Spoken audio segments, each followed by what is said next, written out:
Welcome to I Am Network.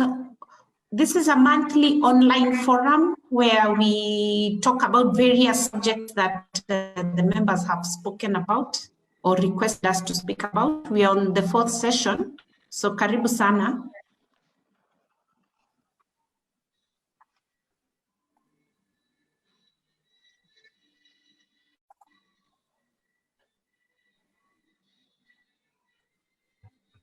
For those of you who missed out our first sessions, we have been discussing how to communicate with clarity and confidence. And it has been quite an interesting session because we have been looking at how to come up with your CVs, how to negotiate interviews, and even had some very interesting discussions on your social media footprint. So feel free to go onto our Facebook page and take a look at those clips. All of the clips are usually uploaded after the session. And we also have a YouTube channel called I Am Network Online Mentorship. So all of our videos are there, and feel free to share also with your friends who may need guidance and support.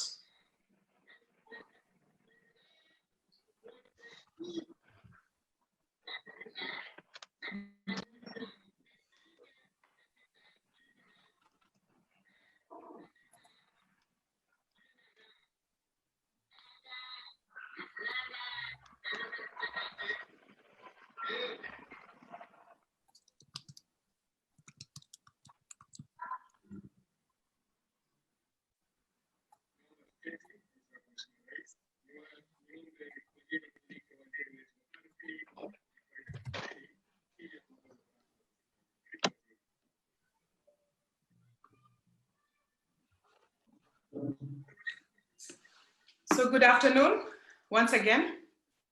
My name is Akacho Ekirapa, one of the co-founders of I Am Network. And today I have the pleasure of hosting with Joan Kabiru, and we have our special guest speaker today, Peter Mutua. Welcome to everyone. And we have a very exciting topic ahead of us, which will look at my money and me. And this came about from all the discussions we've been having with you since the previous sessions. We know many of us are having financial challenges following the COVID pandemic issue. And we have also come to learn that not all is lost. You can actually learn to save a little bit of money, the little you have, and even maximize from those savings. So we're happy that we have financial experts with us today. We have Joan Kabiru, who will also answer your questions on the stock market, and also Peter, who is very well versed in the insurance sector. So before I introduce the speakers, we'll just do a small poll as we start up and as we wait for others to join us, just to get some idea on what you believe about insurance. Can you see?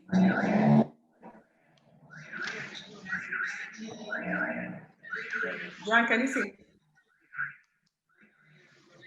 Okay, I can see.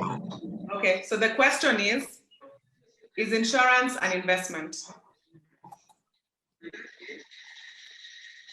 So this will also give us a sense of how to tailor the presentation so that we're able to address the key areas that you'd like help and support with.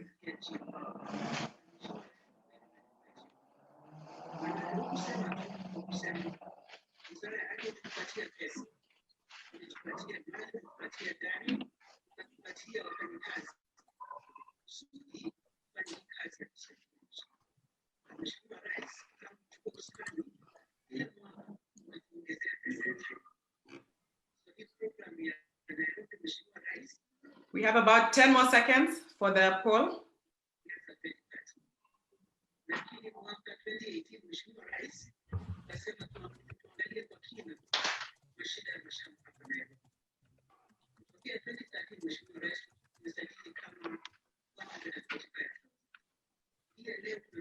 Okay, so we can see about 75% of us believe that insurance is an investment.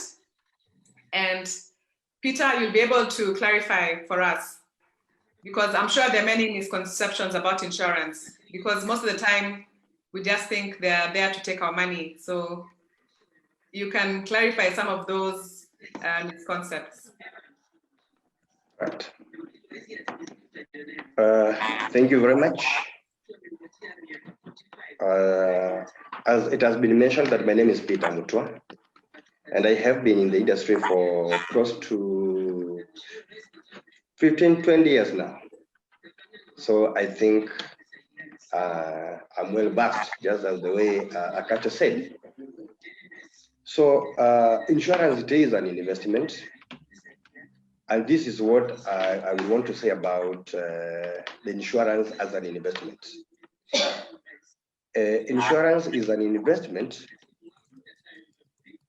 that has life insurance in it, because basically insurance is all about transfer of risks. So it is, yes, it is an investment that has life in it. Yeah. Okay, thank you, Peter. And we're excited to hear what else you have for us during the main session. So as we start off, we also have Joanne Kabiru, who is one of our co-founders, and she will also be speaking to us. So welcome, Joanne.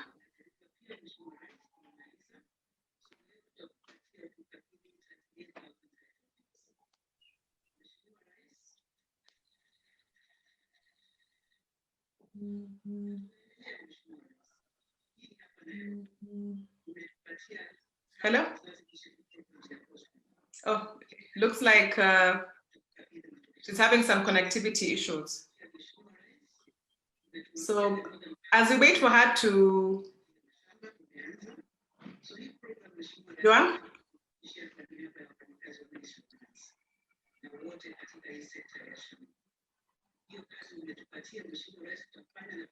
Joanne, can you hear us? Yes, I can. Yes, over to you. Pardon? Over to you, Joanne. Okay. Karibuni sana. My name is Joanne Kabiru. We started IAM Network with another two wonderful ladies. One of them is Akacho and Paloma Gatabaki. This is the fourth session, and it came out of our passion for mentoring of youth. As in, if we provide you the forum where you are able to understand what happens in the future, of course, your future will be much more different and more aligned to what you would like it to be. So we are available for you to ask your questions, give your suggestions. Feel free to put your comments on the chat box or suggested topics or things you'd like us to talk about. Yes, we are willing and we are happy to be able to mentor you in that journey. Thank you. Thank you. So Joanne will be our first speaker, but before she starts, we have a second question for you. So most of us, we think we understand insurance. So there are two types of insurance. We usually have general insurance, and we also have life insurance. So based on your experience, and for this one note, we have 2 polls. So once you finish number 1, scroll down to the second one. How would you rate your knowledge based on a score of 0 to 10, of 1 to 10, where 10 is very good? So we have general insurance that looks at issues of property.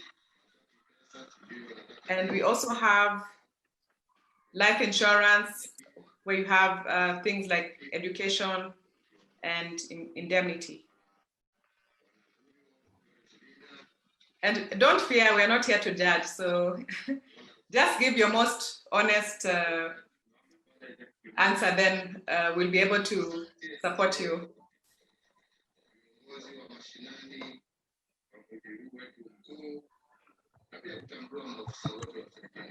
So just about more than half have answered.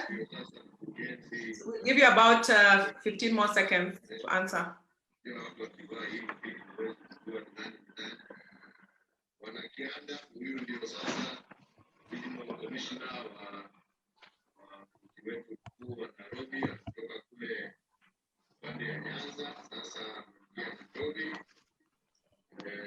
Okay, we are closing the poll.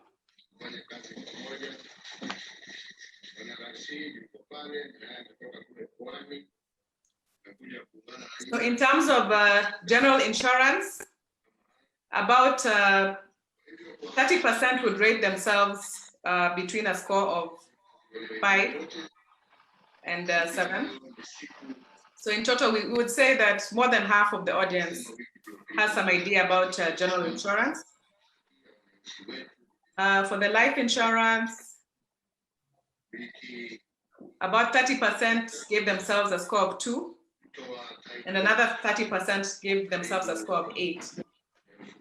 So Peter, take note of that as you'll talk to us about this later. Right. So without further ado, I'd like to welcome Joanne Kabiru. Thank you.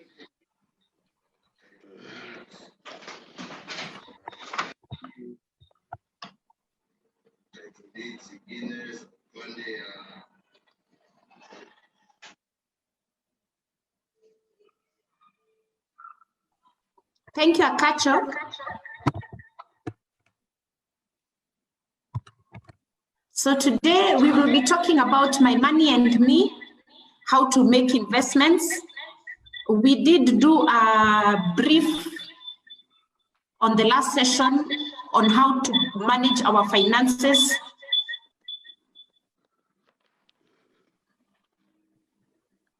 Akacho, please share the presentation.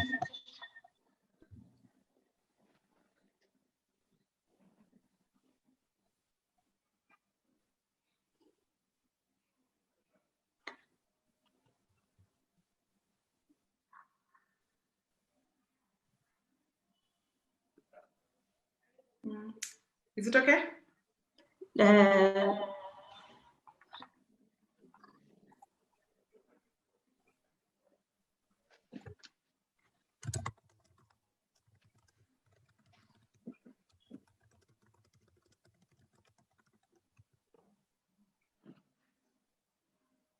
Okay, 1 second for the presentation.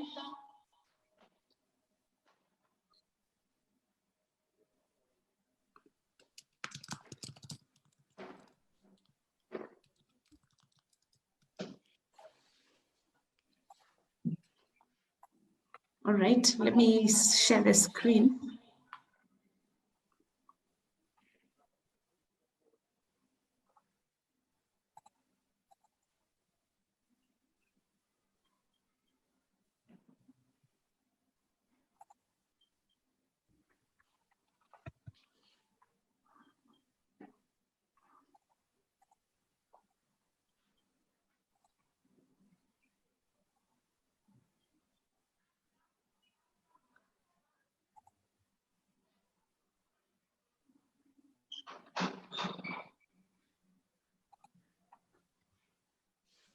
Okay, so we will be talking about how to invest your money. The proposed way that I chose of handling it today is to handle it using the 5 W's plus 1 H.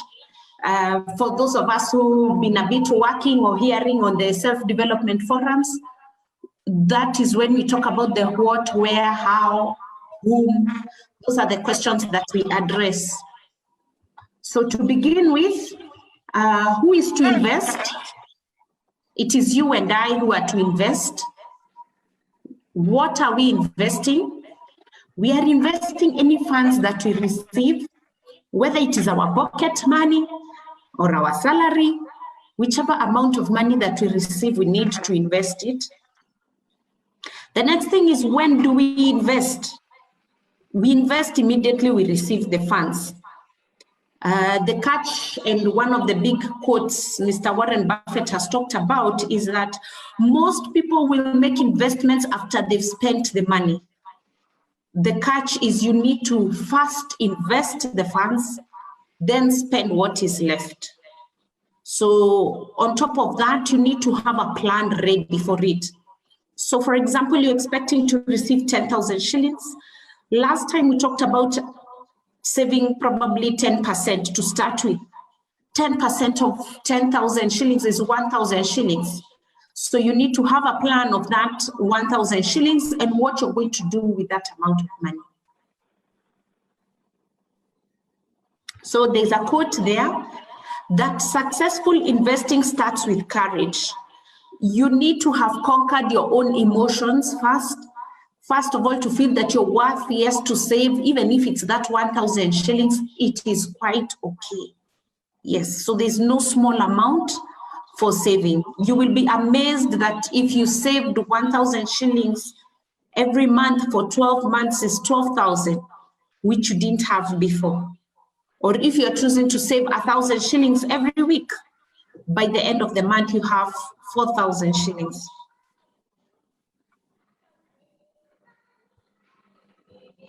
So number 4 is, why do we invest? The first one is to save for a rainy day.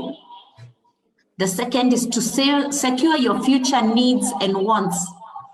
What we tend to find is that as you grow, your wants also will be there, but they are your needs, like your credit or your transport or your meals. Those are your needs, and you need to have captured them as well. Then the third one is to avoid wastage. There's an emotion that goes when you have funds. It makes you feel like you have a lot of money. So if you don't start planning for that money before you get it, you will actually feel that hype in your heart, and then you'll splurge so much money, and yet probably you'd have done something else with it later. So to avoid that wastage is that you have to have that plan for it. Number 4 is to avoid dependency on people. So there are different categories of people. There are those who like being dependent on others, but the ideal is to not be dependent on anyone. You shouldn't be dependent on your parents. You shouldn't be dependent on your relatives, whether it's your guardian, even your friends. You should not. You should be actually, the goal is to live a totally independent life. And independence even means your financial independence. So you don't have to keep, I had a campus saying when I was in university that if I didn't work during my holidays, I would have to depend on my mom to buy for me the foolscap pads and the clipboard. Now, the clipboard that my mother would buy me is just a simple brown keyboard that just has the clip at the top. But this is Joanne. Joanne likes a Vavavoom. It's purple, it has some graphics and things like that. The cost of that clipboard is probably 250. And the cost of my mom's clipboard is probably 100 shillings. Automatically, she will buy me the 100 bob clipboard and tell me to stay without the other one. Yet my heart's desire is to have that purple, beautiful clipboard. So, when you're dependent on someone, you don't really get to choose what you want. It's what you're being given. So to avoid that and to also feel happy and be content is, of course, now you need to start saving. If I saved my 150, if mom gives me the 100 bob and I have the 150, automatically I have my beautiful purple clipboard and I'm happier when I'm going to class. Or the particular pouch that you want to put your pencils and your pens in when you're going to class, compared to what mom would buy, a Karatasi brand, something, or a Ken Poly, something, whereas you have seen some gisty one at Keswick bookshop and, you're thinking that's the one I want for myself. So those are the type of dependencies also that come with that. And then finally, there's to save on taxes and to beat inflation. Taxes, Mutua will cover it a bit in his presentation on insurance. There are ways that your investments will save you in terms of taxes. And of course, inflation. Inflation means that in as much as maybe the country is at 7%, you are maybe making at least 10% of whatever amount you're having. You see, you have made an extra 4 to 5%, which you didn't have before. So there are two quotes there from Warren Buffett. I think I kept mentioning him before on the other slide, is that you're not supposed to depend on a single income. You need to make investment to create a second source. And it's not too early to start learning that. You know, it starts with first understanding that you have to do it. Even if you start your first job, you know that you need to work to creating a second source of income, not depending on the first one. And then, of course, the next one is investing is laying out money. 1 second.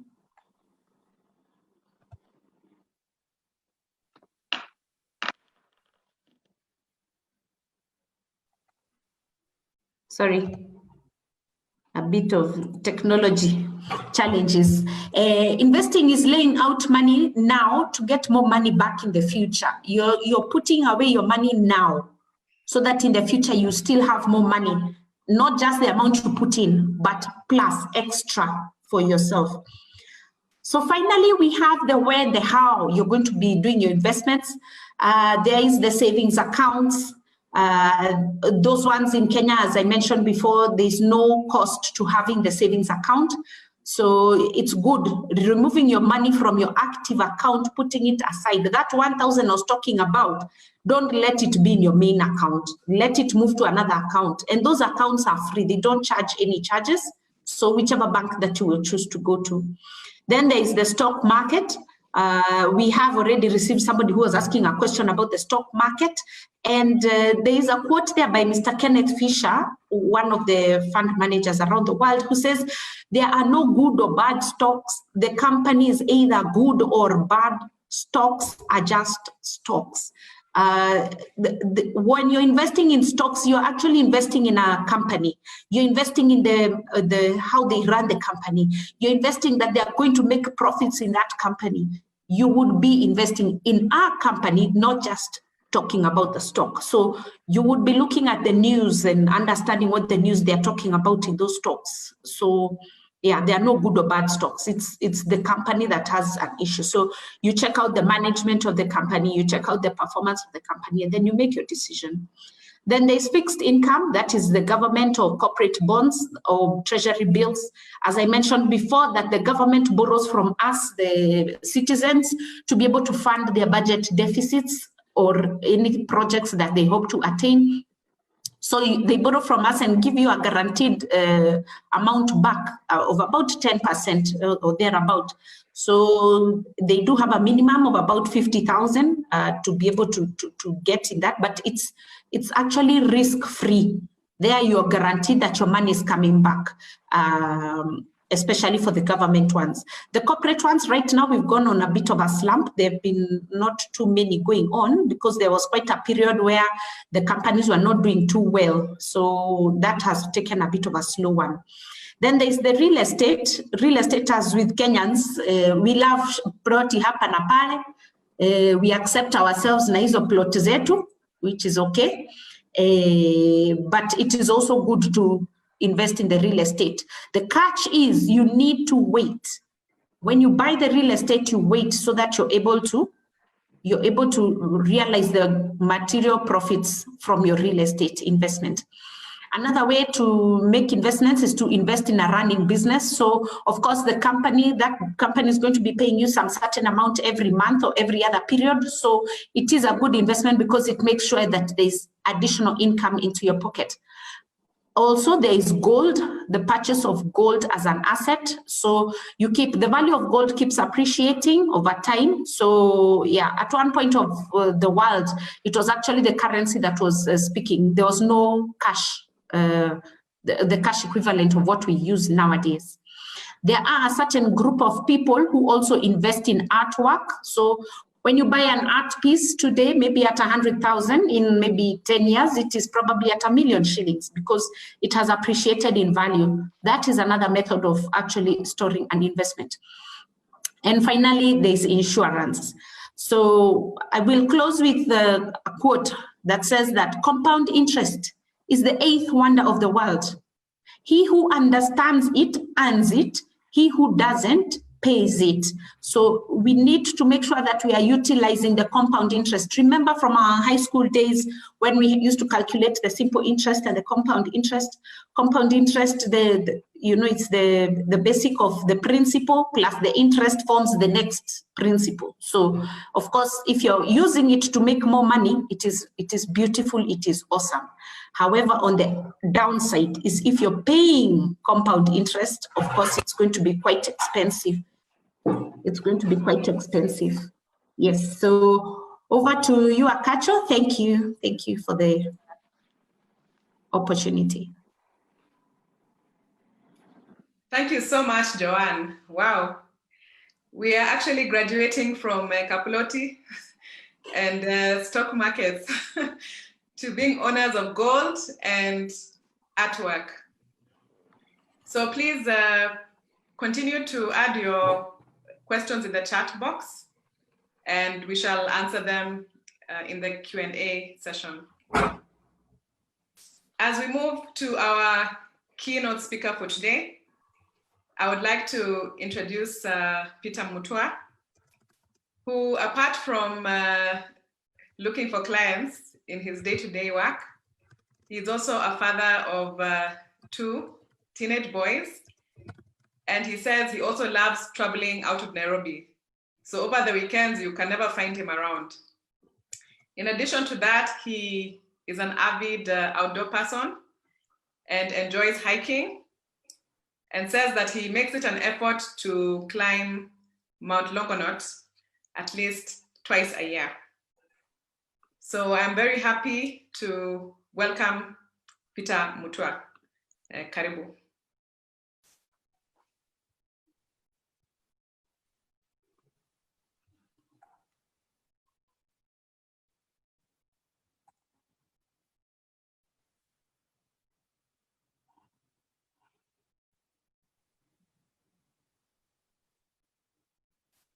Peter?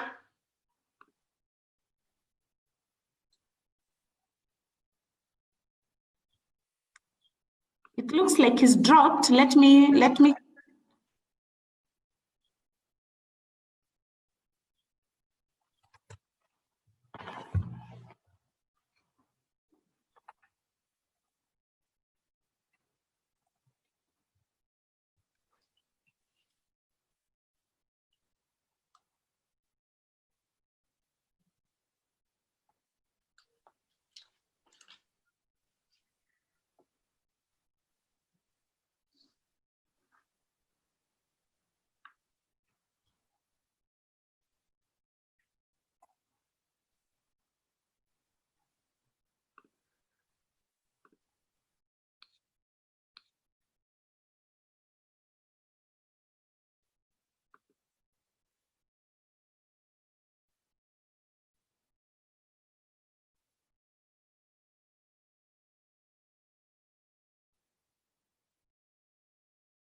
Apologies for that.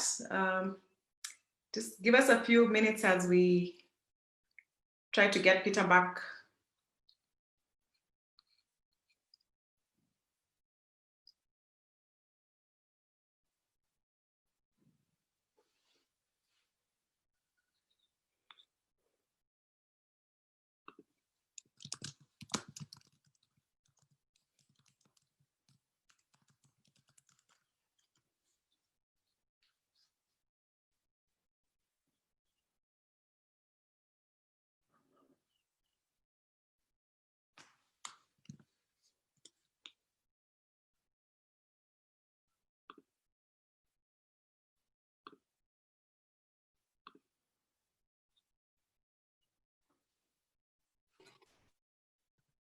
Okay, team, let me proceed. There is a challenge trying to reach Mutua on the phone, but we can proceed a bit on the insurance. I will do my best to cover it to his knowledge. Of course, his knowledge is more seasoned because he's done it for quite a while, doing the insurance business.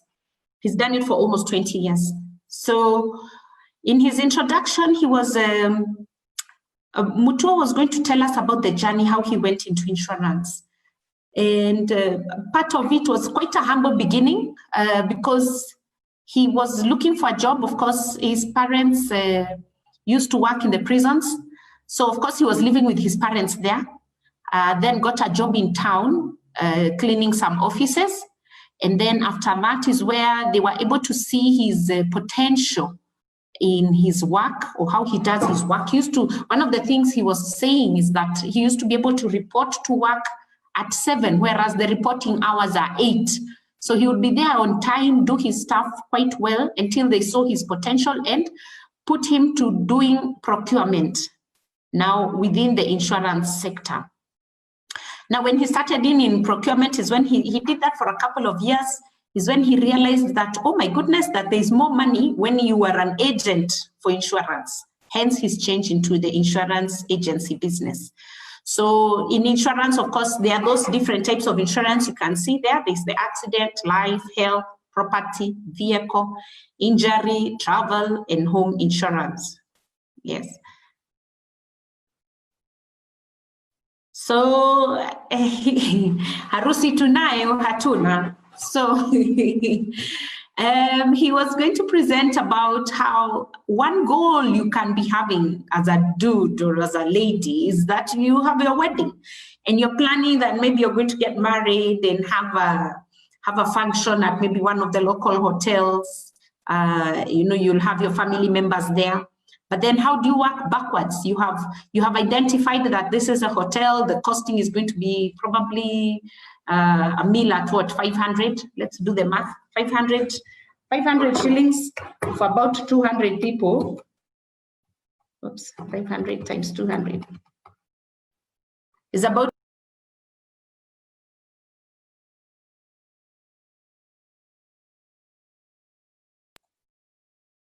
is about 100,000 if you're spending 100,000 for 200 guests. So no, okay, well, let's say 200 is a lot, but yeah, let's work with that number. So when you're saving that 100,000, you need to put aside some money for it. So would you be working backwards and putting away approximately, let's say 5,000 every month? If you put away 5,000 every month, you see in a year you have already put aside 60,000. Do you see how it is able to, how you're able to work backwards? And it means that your goal is attainable. So there are products within insurance that allow you to do such a targeted saving.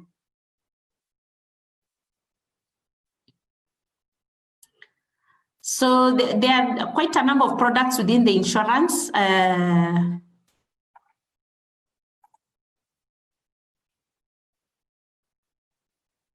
There are quite a number of products as insurance. There's what we call the endowment. There's the anticipated endowment. There's the education. There's the annuity. There's the term insurance. There's the motor and home insurance. My knowledge is quite hazy, I will admit, on the annuity and the term insurance. there's a disclaimer that those two, I would rather leave it to the experts. But for the others, I have an idea of what type of products they will be talking about. So the endowment is where you put away funds for a particular time. So you can specify you want to put it aside for 20 years, and you're putting aside that 5,000 for the 20 years. You will not have access to any cash before the 20 years are up. So you could start with, let's say 2,000 shillings. If you're doing 2,000 shillings for per year, per year is 24,000 times 20 years, you will have saved 480,000.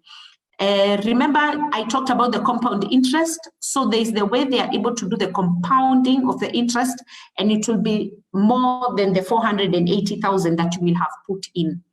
The next one is the anticipated endowment. Anticipated endowment, the difference with the endowment is that with anticipated, you get periodic amounts back. So they would tell you something like 20% back of the amount that you have saved. So if you're taking a period of maybe the same 20 years, you would receive some cash on the 5th year, on the 10th year, on the 15th year, and finally a big lump sum on the 20th year. Yeah, so that's the difference with the anticipated endowment. Joan Kabiru had one under the anticipated endowment. And why, as Joanna, I preferred that anticipated endowment is that, you see, when that cash comes in, whether it is 40,000 or 50,000, it is money you didn't have. Let me put numbers to it. So at the age of 25, I took up an anticipated endowment policy. What was the target for me? The target for me was retirement, so that at the time of retirement, I have some extra bulk cash coming in. How much money was I putting away? I was putting away 1,500 shillings every month. And what did that used to do? They used to give me a check of 40,000 every 4 years, which was quite good, because by the time I was starting at that 1,500, 40,000 seemed like, man, that's a whole salary, you know? And you know, you're not seeing how you'll receive 40,000. It almost seems unreal until you actually receive the check. You know, the insurance company will call you and tell you they have credited your account, or they'll call you for a check by then, and you get the actual 40,000. So I have tried that one, and I do know that it works. The next one is education policy. This most of the time is taken for children, either born or not even born. Even those of you who are single, do not hesitate. Please, it's okay to take for children who are not there. What it does with the education policy is that you specify the period of time that you're going to be investing. Are you investing for the kids' primary school? Are you investing for the kids' high school? Because of course, costs go up with time. And by then, you know, you're trying to cushion yourself from the costs of now the education for the kids. So what they do is, after you've put away that money, so for example, you are putting away for your child's high school, by the time the child is reaching high school, every year for 4 years, they will pay the school the amount of money that you had put away, the one that you had specified. So that is one way of doing that. Of course, I mentioned the two that with the disclaimer. Finally, there's the motor and the home insurance. With the motor, of course, you cannot be driving around a vehicle that has no insurance. First of all, it's illegal to drive like that, and second of all, it's quite a risk to have to be driving a vehicle without insurance. So if anything happens to you or the vehicle itself, the insurance is able to cater for either the repair of the car, even to the point of hospitalization. Some covers do allow for that. Then for home insurance is when you insure everything inside the home. That means your cell phones, your laptops, your tablets, the TV, the DVD, you know, all the gadgets you have in the house. What happens in that? In the event of a burglary or somebody losing it, or even the phone's breaking or cracking, the insurance is able to replace that particular gadget or that particular item, and you know, your life continues comfortably. You don't feel stressed, you know, the way we feel when our phone disappears, or if we are robbed in town or something like that. The way we feel about our phones disappearing, the insurance takes care of that and make sure that you get your item on time. So finally, there's a quote there by Jack Ma. I think we all know who Jack Ma is. That buying insurance cannot change your life, but it prevents your lifestyle from being changed. Your lifestyle from being changed. You're used to a Samsung, what do we call it, a tablet phone, and then all of a sudden you have to go back to your kabambe, because the kabambe is the one that's hanging around the house, and you got to wait until the time you have that one. Yeah, so an illness can wipe away an entire family's savings that they have saved for decades by the medical bills. So illness tends to be one of those unseen items that tends to crop up, and it can be very traumatizing. I think some of you have even had stories of how we end up with all these contributions that we are doing to help one another. Some of these things will be covered by insurance when you take a health cover for the family. Of course, as you grow older, sometimes the pre-existing conditions, like those illnesses that people get as you grow older, tend to have an interfering. But if you start the cover from early, it will never be an issue. Jack Ma continues to say, you will not turn bankrupt because of buying insurance, but you will cause your loved ones to turn bankrupt if you don't. Yes, back to the health story. Yeah, so it's a worthwhile thing to look into for part of your investments.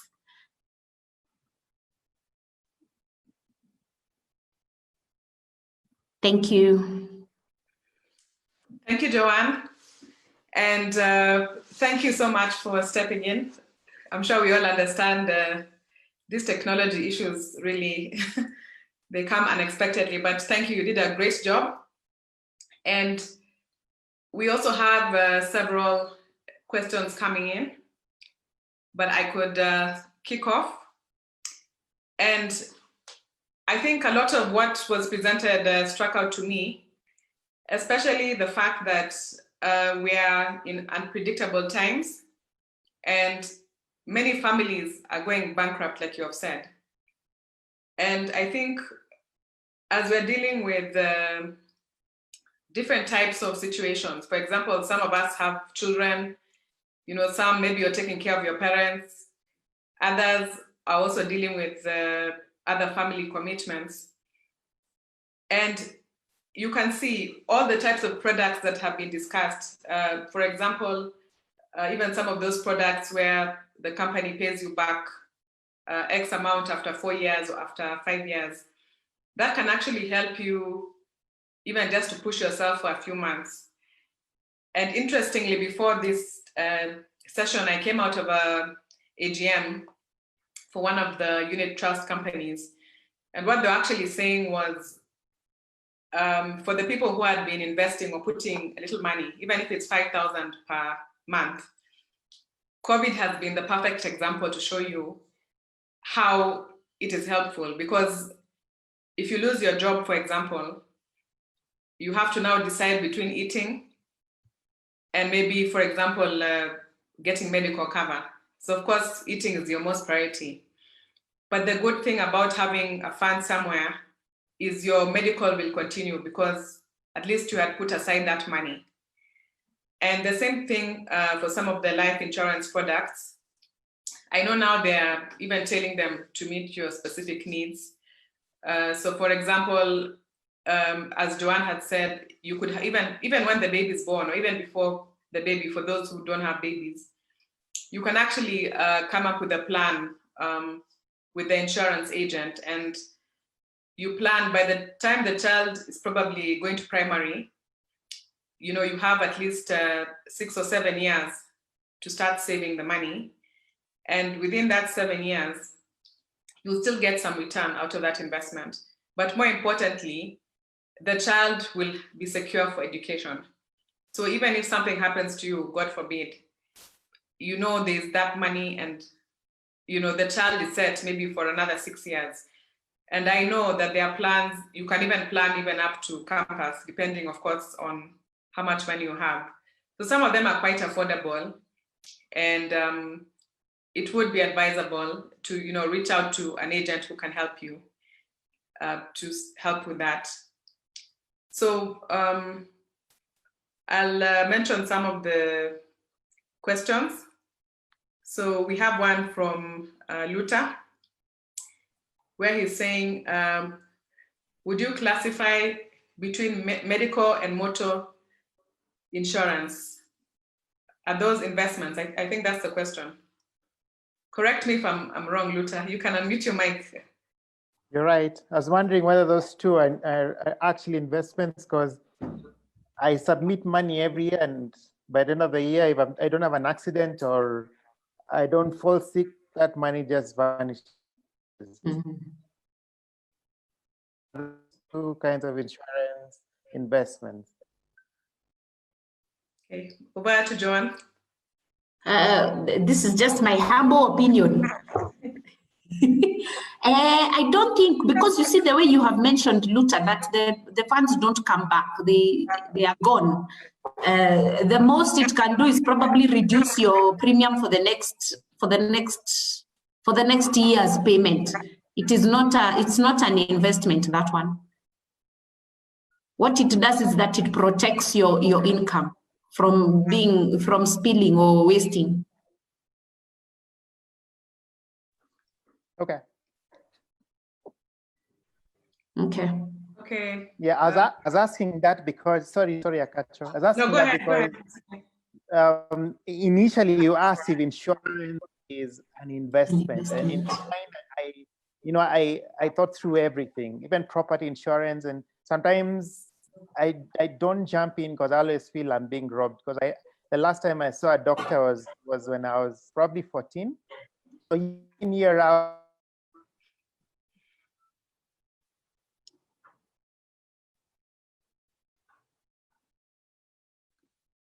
Hello? Luther, we lost you. Could you repeat, please?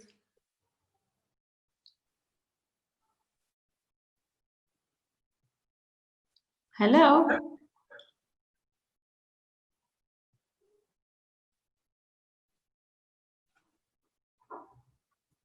Were you able to get the question? I missed it. No, it went silent. Okay, maybe Derek, welcome. Do you mind unmuting your mic? Yes. Oh, Luther, you're back. Sorry, we lost you. Ooh, all right. So I was saying. Yes. You have to say yes, and then I know I'm not lost. Eh? All right. So I was saying. Yes. The medical insurance and motor. Yes. Every year I do my premiums, and I don't get any. I mean, I don't fall sick. The last time I fell sick was when I was a teen. Yes.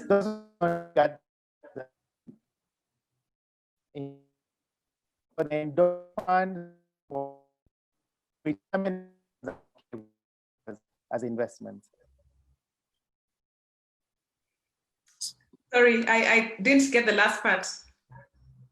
I was saying the endowment fund or the one pension and things like that, those ones I regard them as investments. Because when I see that statement, there's something they're saying this year you got this extra amount. Yeah, so those ones I regard them as insurance, as investments, but at the same time they cover me from risk if anything happens. Yes. Yeah, so those ones I'm okay with them. Yes. We are together. Okay, thank you. All right.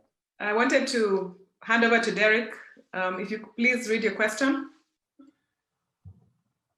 Hi, Joan. Hi, Akacho. Hi. I'll just try and read my question if I can find it on the chat. Okay. Given the pandemic has had most of us take a peek from our savings and income for most individuals has reduced, would you advise on scaling up or down on savings?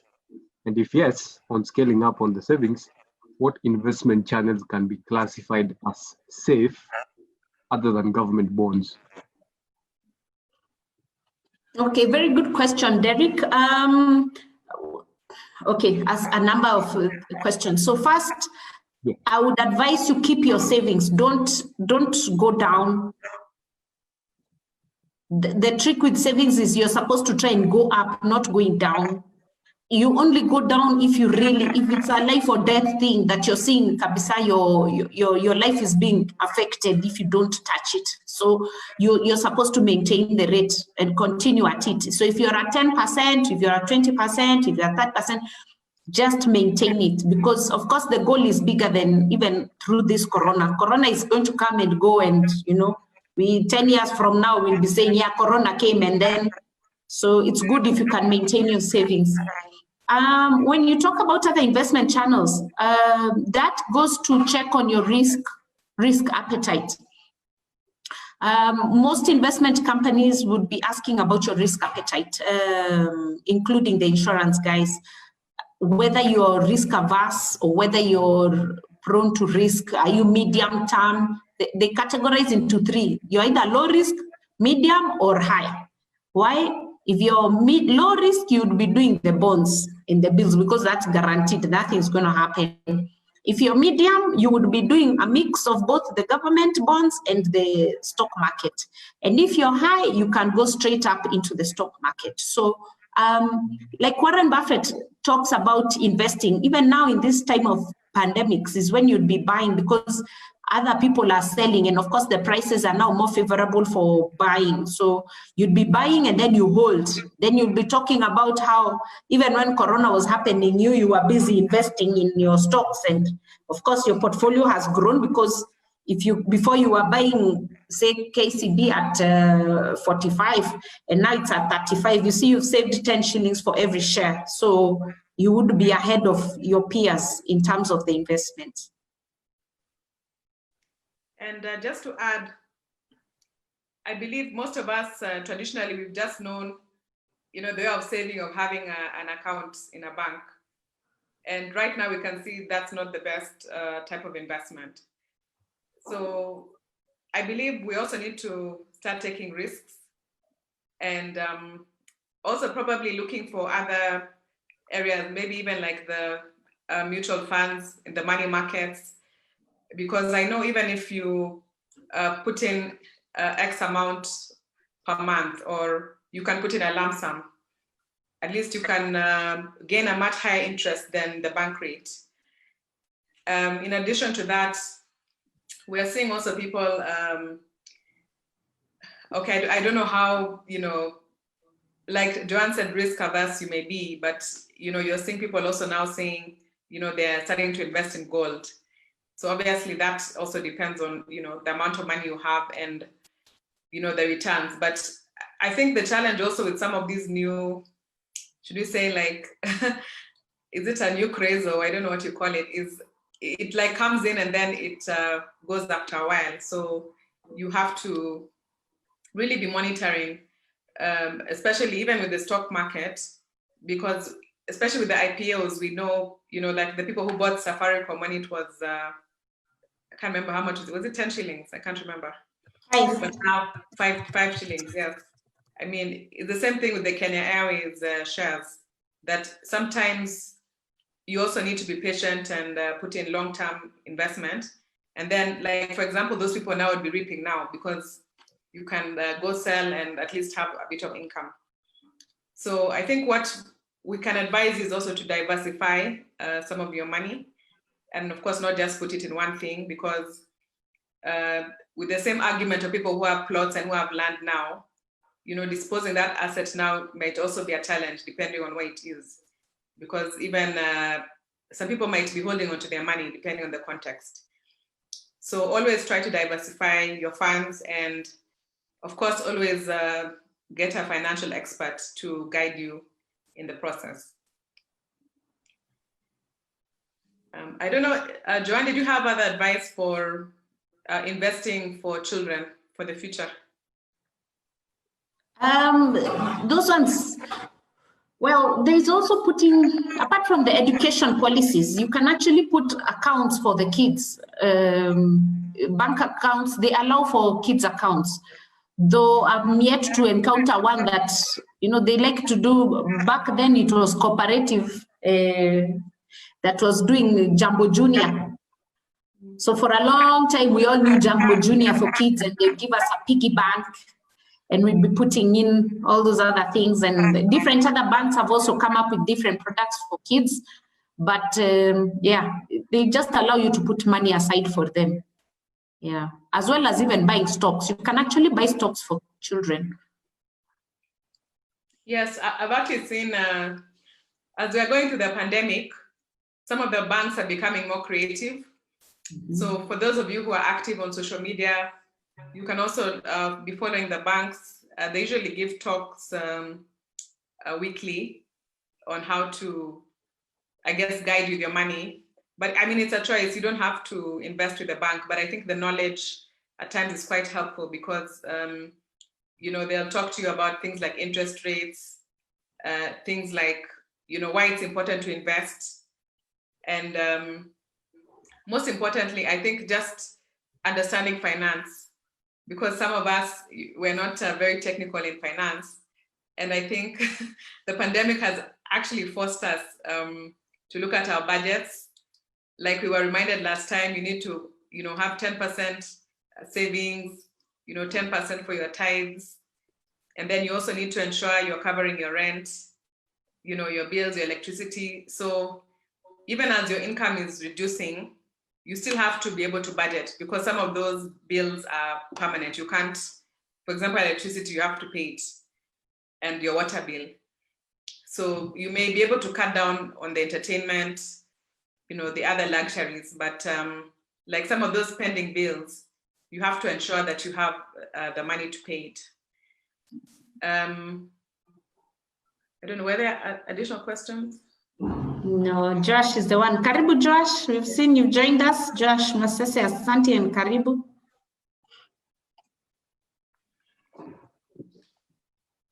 Any comment? Any comment from the team? Karibu Wanjiro. I think Wanjiro was with us in the last session.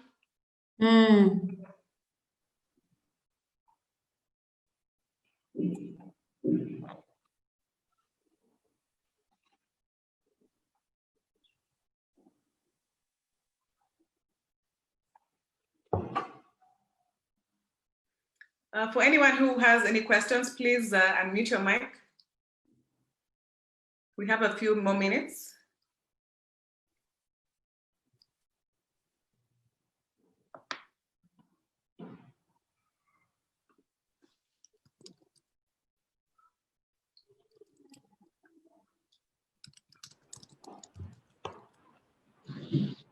Hi. Hi, Felicia. Wanjiro is me. I had forgotten that. What do you want to be called? Felicia, okay. Yes. Yeah, I've been here with you all through the sessions, the other sessions, and this one is like the third one. I'm very happy to be part of this team, and the work you're doing is good. As for me, you know, Martin, I'm a young person. I'm young. I'm still in school. So I'm learning a lot of things that will help me to grow as I grow older and older. It's really helpful for me.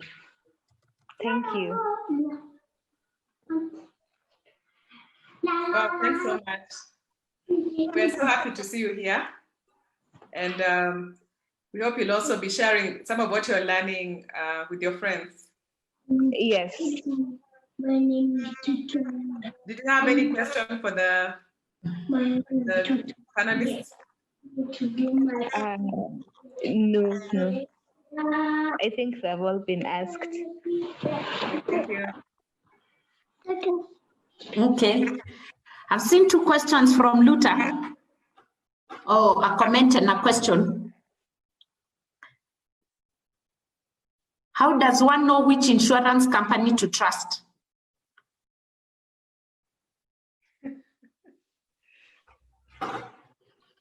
So just similar to the way we talked about stocks, you look at the company and how its performance is doing, how they do their repayments, Those are the things you look out for with an insurance company. Yes, it's true about those horror stories of people not being paid when disaster strikes. That is very true. There have been such cases. Even I have had one or two within my circles, and they unfortunately they do that. But the trick is to just stick to the good companies, reputable companies that actually make their payments. You can be able to ask that of the agent, and they'll be able to tell you timelines. What is their turnaround time when it comes to paying a claim? Yeah, do they disown you? Do they take you around in circles? Most of them should actually make payments in less than a week because the money is there. It's not that you have not been paying. You have paid your premiums on time.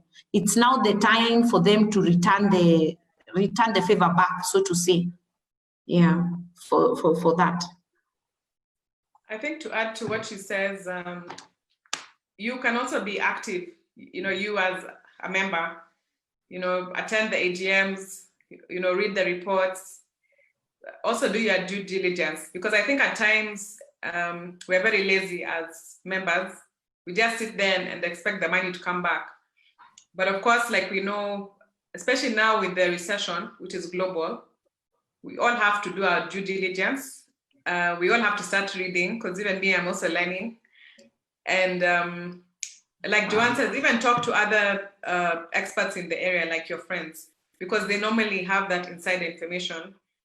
Like if they hear, a company has been having problems.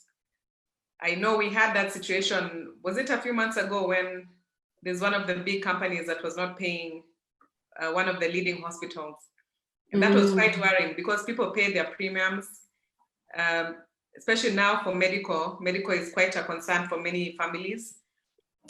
And it's quite shocking when you as a person you've been paying, then you hear that, you can't even access medical care.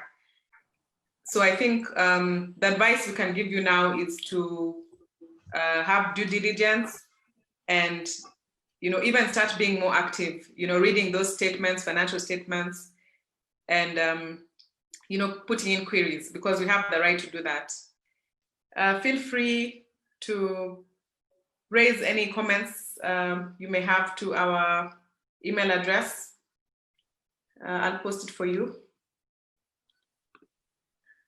And I think I'll also project the contacts if anybody wants to get in touch with Peter. Unfortunately, he wasn't able to rejoin, probably some networking issues.